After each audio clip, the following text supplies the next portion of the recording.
Avant d'accueillir notre prochain invité, j'aimerais dire quelques mots sur notre auteur, M. Jean-Marie Montali, qui n'a pas pu être avec nous ce soir.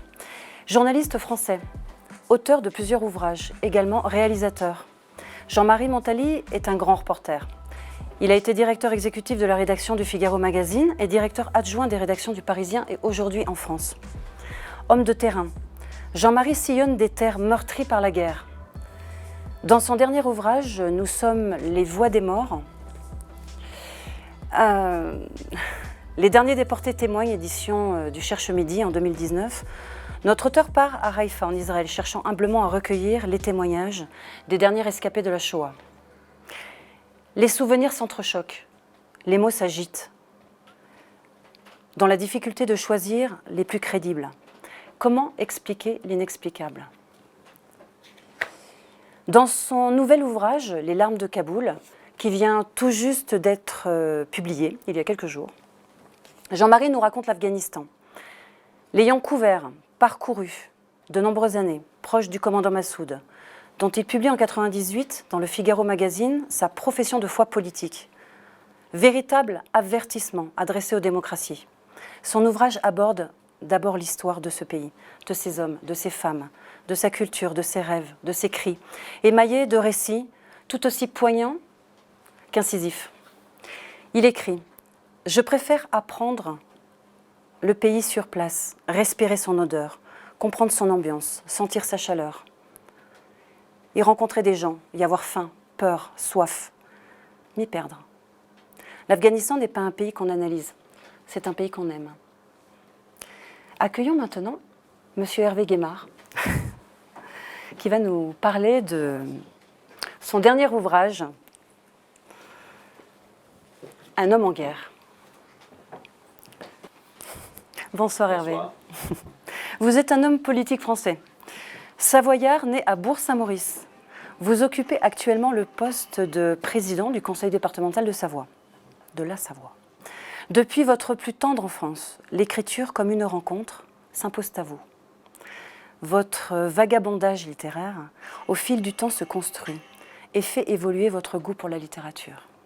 André Malraux, à qui vous lui adressez dans votre ouvrage pour Malraux, publié aux éditions La Table Ronde en 1996, une lettre, un témoignage de votre admiration et de votre gratitude. Alexandre Vialat, auquel vous consacrez un article. Allons faire un tour chez Alexandre, dans la célèbre revue Europe. Romain Gary, Jeff, et tant d'autres sont vos compagnons de route. Depuis 2018, vous êtes président de la Fondation Charles de Gaulle, auteur de plusieurs ouvrages littéraires, politiques, historiques. Vous préfacez et assurez l'élaboration de la réédition de 3 ouvrages du général de Gaulle et de celui de Bernard Bifol, Rue sans joie, Indochine 46-62, aux éditions Les Belles Lettres en 2020. Le prix Monthyon, en 2016, de l'Académie française, vous a été décerné pour votre ouvrage Bonheur et grandeur, les journées où les Français ont été heureux. La Savoie est si chère à vos yeux. Président de la Fondation de la FACIM, Fondation pour l'action culturelle internationale en montagne, véritable institution œuvrant chaque jour pour valoriser le patrimoine et la culture en Pays de Savoie, vous lancez, accompagné du jury de l'édition 2021, le tout premier prix littéraire, le prix Paysage écrit. Albert Londres, journaliste, écrivain correspondant de guerre, écrivait « Je demeure convaincu qu'un journaliste n'est pas un enfant de cœur, que son rôle ne consiste pas à précéder les processions, la main plongée dans une corbeille de pétales de rose. Notre métier n'est pas de faire plaisir, non plus de faire du tort. Elle est de porter la plume dans la plaie. » Hervé, vous écrivez, Bernard Bifol vous intimide. Vous avez suivi ces traces de par le monde. Qui est Bernard Berthold Fold ?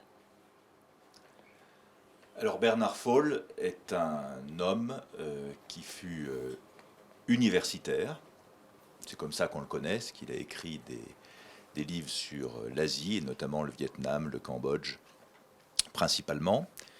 Il fut un soldat, puisqu'il fut un résistant français, puis un militaire engagé dans la première armée française du futur maréchal de Lattre, et puis aussi un journaliste, un chroniqueur. Et toutes ses vies ont tenu en 40 ans, puisqu'il est mort en 1967 au Vietnam, en opération, en sautant sur une bombe dans la rue sans joie au nord de Hue, qui était la limite entre le nord et le sud Vietnam, et qui était une zone très dangereuse. Alors, j'ai toujours été passionné, comme François, par les ailleurs, par les grands espaces, par les pôles aussi, et également passionné par le Vietnam et l'Asie du Sud-Est. Donc j'avais dans ma bibliothèque depuis l'adolescence les livres de Bernard Fall sur le Vietnam, du moins ceux qui étaient traduits en français.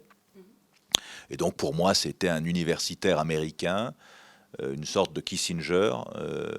D'ailleurs, il a beaucoup de points communs à Kissinger, au passage. Un Kissinger mort trop tôt. Et puis un jour, sur les quais de Paris, je trouve un livre de Bernard Fall que je n'avais pas, et puis je regarde sur la 4e de couverture, et je vois Bernard Fall, universitaire américain à l'université de Howard à Washington, virgule, après avoir été résistant en Haute-Maurienne et en Haute-Tarentaise. Je me dis, qu'est-ce que c'est que ce type, cet Américain qui a été maquisard dans ma Savoie natale. Et c'est pourquoi je me suis intéressé à sa vie, puisque je connaissais l'œuvre, mais je ne connaissais pas l'homme. Et donc j'ai découvert une vie fascinante. Donc j'ai mené une véritable enquête qui m'a mené aux 4 coins du monde, à Vienne en Autriche, en Ukraine, à Paris, en Savoie, c'était pas très compliqué, à Nice, c'était pas très compliqué non plus, à Washington, à Boston et évidemment au Vietnam, là où il a séjourné à 6 reprises entre 1951 et 67, et là où il a trouvé la mort. Donc ça a été pour moi une aventure d'écriture formidable. D'abord par les rencontres. Je suis arrivé à retrouver sa femme qui a plus de 90 ans, qui vit encore à Washington, Dorothée, qui m'a reçu chez elle. J'ai retrouvé un de ses neveux, j'ai retrouvé une de ses nièces qui vit à Vienne, en Autriche, et pour moi ça a été des rencontres bouleversantes. J'ai rencontré des personnes qui l'ont croisé sous l'occupation alors qu'il était un adolescent juif traqué à Nice avec sa petite sœur. Donc ça, c'est des rencontres humaines fabuleuses, des archives. Les archives à Nice, où j'ai découvert les archives de la rafle des Juifs du 26 août 1942 à Nice, les archives de l'armée à Paris, au Fort de Vincennes, où j'ai retrouvé son dossier militaire avec tout ce qu'il avait fait, personne n'avait jamais ouvert, son dossier de naturalisation aux archives nationales, et puis à Boston, où sa femme, sa veuve, a déposé toutes ses archives. Et puis les voyages dont j'ai déjà parlé, donc ça a été une très très belle aventure pour retracer le destin d'un homme hors du commun. Donc Bernard Fall, pour dire les choses, naît à Vienne en Autriche en 26 d'une famille qui est venue de Galicie, qui est maintenant en Ukraine. Et en 38, c'est l'invasion, l'Anschluss, donc l'invasion de l'Autriche par les nazis. C'est la nuit de cristal, et donc lui et sa petite sœur viennent en France, puisque sa mère, a une sœur qui a épousé un catholique breton qui s'appelle Auguste Biret et qui vit à Paris. Et quand il arrive en France, il ne parle pas français. Ce gamin est surdoué. Et quand la famille va se réfugier à Nice à partir de l'été 40, il tombe sur un instituteur. Cet instituteur s'appelle Gaston Culas, il n'a pas d'enfant, et c'est lui qui lui apprend le français. Et donc cet instituteur républicain est majeur, parce que avant d'enseigner à Nice, il a été plusieurs années au Cambodge et au Vietnam. Et à ce gamin pourchassé, il lui parle de l'Indochine. Et c'est sans doute cet instituteur qui lui a donné le virus, ce que Jean Lartégui appellera le mal jaune, en fait. Et ce Culas, en fait, il avait des attaches en Savoie. Et c'est ça qui est incroyable. C'est que ce Gaston Culas avait une maison au bord du lac du Bourget à Conjus. Donc grâce aux archives du cimetière de Conjus et grâce aux archives du cadastre, j'ai pu retrouver un neveu de ce Gaston Culas qui m'a parlé un peu de son oncle. Donc c'est une histoire absolument incroyable. Vous écrivez, en cet automne 42, Bernard Foll devient un homme définitivement debout.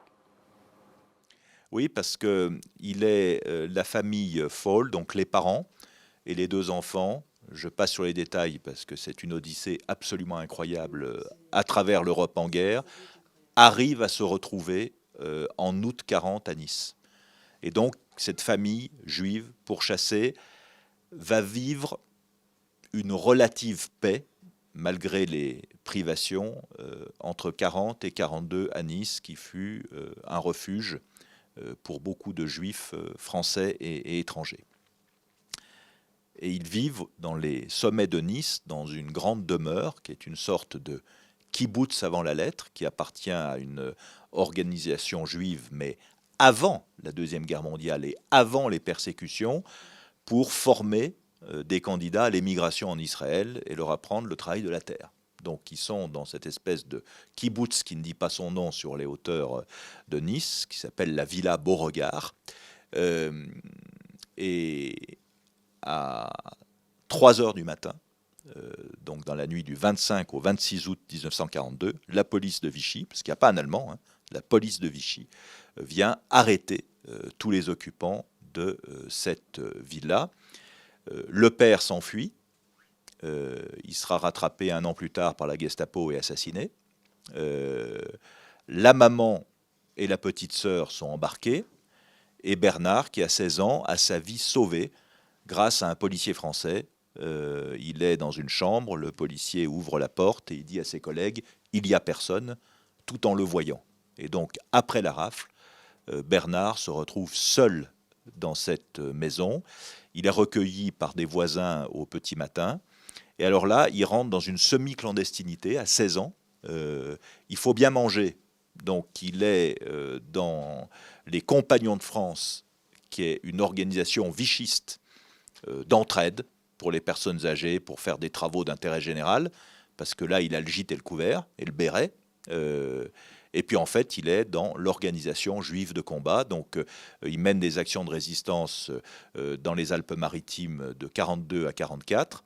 Et en 44, quand, à partir de l'automne 43, quand les Allemands envahissent la zone occupée par les Italiens, c'est le même statut que la Savoie, puisque en Savoie, il n'y a personne, si je puis dire, jusqu'en novembre 42, sauf dans les communes annexées de Haute-Maurienne et de Haute-Tarentaise. Ensuite, on a une occupation italienne qui est plutôt bénévolente envers les Juifs, mais en septembre 43, c'est les Allemands qui occupent le quart sud-est de la France, et donc son chef de réseau lui dit « il ne faut pas que tu restes ici », et c'est comme cela qu'il se souvient de son instituteur qui est à Conju, parce qu'entre-temps, l'instituteur a démissionné de l'Éducation nationale, et voilà, il a démissionné de l'Éducation nationale, il est à Conju, et donc Bernard vient à Conju, il est dans les réseaux en Chautagne, il participe ensuite à la libération d'Annecy, comme il parle allemand, parce que c'est sa langue natale, il traduit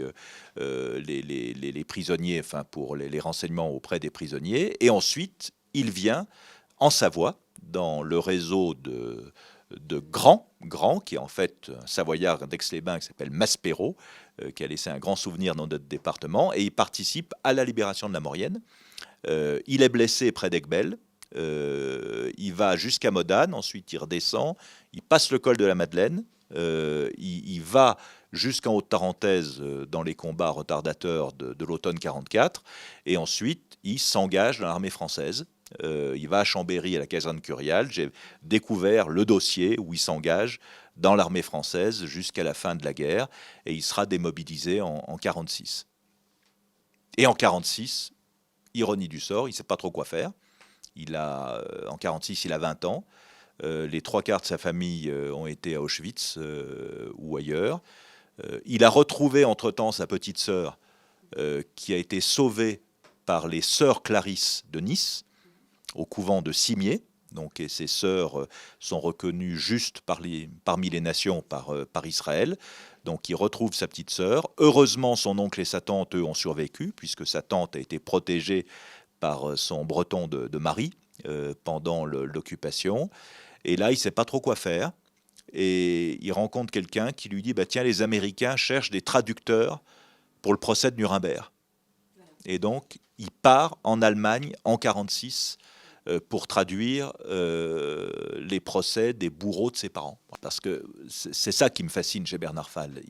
Il avait un mental et un physique exceptionnel. Le mental, j'en ai parlé, avec toute cette famille outragée, décimée, et il se retrouve un homme. Il doit être un homme à 16 ans, en traversant des épreuves inouïes. Le physique aussi, parce qu'il est très pudique, il n'en parle jamais. Il ne l'a même pas dit à sa femme. Mais moi, j'ai découvert dans mes archives des témoignages où il avait les dents déchaussées, où il crevait la faim, où il était malnutri, etc. Donc, et il décide de se prendre en main. C'est une intelligence supérieure qui excelle dans à peu près tous les domaines. Et à partir de là, après Munich, enfin Nuremberg, à côté de Munich, il revient à Paris, il est naturalisé français, et c'est très bouleversant de plonger dans son dossier de naturalisation, que j'étais le premier à ouvrir. Il n'avait jamais été ouvert depuis que la naturalisation lui avait été accordée en 1949. Et comme les Américains sont malins, ils ont repéré le type intelligent et ils lui donnent une bourse Fulbright pour partir étudier aux États-Unis. Et donc, il arrive en 51 aux États-Unis avec une valise ou deux valises, peut-être un peu plus, je ne sais pas. Je dirai pourquoi tout à l'heure. Parce que c'est les Amériques qui lui ont ouvert la voie. Et là, en summer session à Harvard, son maître de stage lui dit faites-nous un mémoire sur la guerre d'Indochine, parce qu'on n'y comprend rien, on ne sait pas trop ce qui se passe. Et en un mois, sans Internet, évidemment, etc., il pond une centaine de pages sur la guerre d'Indochine française qui sidère les universitaires américains, et donc il l'engage. Donc il a 25 ans. Il l'engage pour être le patron des études sur le Vietnam dans une grande université américaine. Et vous le dites bien, il faut d'abord parler de sa méthode de travail. Qui est-il en vérité ? Un universitaire, un journaliste, un aventurier, un soldat ? C'est un homme en fait qui est inclassable. Oui, qui est inclassable. Et surtout que comme c'est un militaire, dans l'âme, il aimait l'armée. Alors c'était un irrégulier, mais il aimait l'armée. Et il faut savoir qu'en Indochine, il y avait énormément de sous-officiers et d'officiers qu'il avait croisés pendant son parcours militaire, et y compris dans la Légion, il y avait énormément de juifs, de l'organisation juive de combat, qui sont partis combattre en Indochine. Et donc, il garde ses liens. Et d'ailleurs, à chacun de ses voyages en Indochine puis au Vietnam, donc entre 51 et 67, il retrouve des gens qu'il a croisés. Par exemple, 2 mois avant de mourir, il est à Saïgon. Il a invité à dîner au consulat général de France à Saïgon. Et d'ailleurs, le consul général lui l'informe que le général de Gaulle vient de signer sa nomination dans l'Ordre national du mérite. Et qui est ce consul général de France? C'était M. Franceschi, qui était le patron des FFI en Haute-Savoie en 1944. Donc tout se tient. Et grâce à ces réseaux militaires, il a eu accès d'abord à des connaissances et à des archives auxquelles il n'aurait jamais eu accès, et surtout, il raisonnait militaire. Donc ce n'était pas un universitaire éthéré. C'était... d'ailleurs, sa femme a écrit un livre sur son mari qui s'appelle Soldier's Scholar, un universitaire de guerre en réalité. Selon Hugo Pratt, la vérité ne se comprend pas, la vérité s'intègre. Plus Bernard Fall s'enfonçait en fait physiquement et intellectuellement dans cette guerre, plus il devenait un éminent spécialiste. Même le général Petraeus le tire même de l'oubli. Il y a quelque chose qui a changé en fait chez Bernard Fall quand il a eu j'appelle ça cette chance d'interviewer Ho Chi Minh. Qu'est-ce qui a changé en lui? Oui, il fait un séjour au Cambodge pendant quasiment un an, financé, je crois, par la Fondation Hoover. Et il essaye, à tout hasard, de décrocher une interview avec Ho Chi Minh. Donc on est en 62, 63. Il n'y croit pas trop. Et en fait, Ho Chi Minh accepte. Et voilà. Et c'est le premier interview qu'Ho Chi Minh a accordé à un journaliste de tout temps. Et pourquoi il l'accorde à Bernard Fall? Parce qu'il a la nationalité française. Et moi, je croyais que Fall, je fais une parenthèse, était devenu américain, puisqu'il a épousé une Américaine, il a eu 3 enfants avec cette Américaine, il vivait à Washington, et en fait, il est mort français, parce qu'il n'avait jamais voulu demander la nationalité américaine. Et donc ça, Ho Chi Minh le savait, et donc il va à Hanoï en 62 voir Ho Chi Minh, et en revenant, il publie son interview dans un quotidien américain qui fait beaucoup de bruit. Et Ho Chi Minh leur dit, vous pouvez faire ce qu'il dit aux Américains. Et en 62, il faut savoir qu'ils ne sont pas encore pleinement engagés dans la guerre, les Américains. Il y a des conseillers militaires, entre guillemets, au Vietnam du Sud, qui est un régime dictatorial très soutenu aux États-Unis, très anti-français d'ailleurs, autant anti-français qu'anticommuniste. Et donc, mais les militaires américains, le gros de l'engagement commence vraiment 67-68, ce qu'on a complètement oublié. Et donc, Ho Chi Minh, en 62, dit aux Américains par le truchement de Bernard Pal, faites attention, on est là, on sera toujours là, et on vous battra, quels que soient les moyens militaires que vous mettrez. C'est d'ailleurs ce que dira en 66 le général de Gaulle dans son discours de Phnom Penh. Oui, parce qu'il réalise que le Vietnam du Nord a ses forces bandées, qu'ils ont une très grande patience et qu'ils ne renonceront jamais à réunir la péninsule. Et dans le même temps, il démaquille complètement la propagande au Sud-Vietnam, puisque le régime de Diem au Sud-Vietnam, Diem sera assassiné avec la complicité des Américains en 63. Donc là, je parle de 62. Donc Fall explique, preuve à l'appui, qu'en fait, le régime Diem ne tient pas le Vietnam du Sud et que tout le delta et les faubourgs de Saïgon sont déjà infestés, entre guillemets, de maquis Viet-Cong, et que le gouvernement du Sud-Vietnam n'a qu'une souveraineté théorique sur son territoire. C'est la raison pour laquelle, d'ailleurs, il sera interdit de séjour au Sud-Vietnam. Ce qui m'a bouleversé, c'est que quand je suis allé dans les archives, ces archives, déposées à Boston, à la John Fitzgerald Kennedy Library, donc j'ai compulsé, etc., etc. Je suis resté 2-3 jours, et il y avait un grand carton avec des cartes. Bon. Et mon cœur a battu encore plus, parce que dans ce carton plein de cartes, il y avait plein de cartes de la Savoie.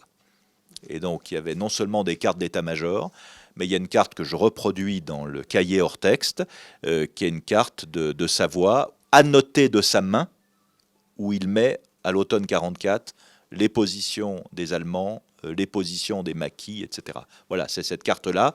Donc c'est un détail. Et donc ça a été écrit de sa main. Donc quand je disais qu'il est parti avec une valise, je me dis peut-être 2, parce que il a amené... Non, il n'est jamais revenu en Savoie, jamais revenu à Nice. Mais très souvent à Paris, puisque sa tante et son oncle, qui l'avaient recueilli quand il est arrivé de Vienne, ont vécu jusqu'au début des années 60. Juste un petit mot pour conclure en fait notre échange. Retournons dans un village. Des cris de chemin Israël fendent l'air. Les âmes et les lettres tournent vers le ciel. Le sang crie. Des profondeurs il éclate. Fraîche comme hier, la plaie fait mal. Ça, ce sont des extraits en fait du poème d'Avraham Aknar qui ont été retrouvés sur la stèle.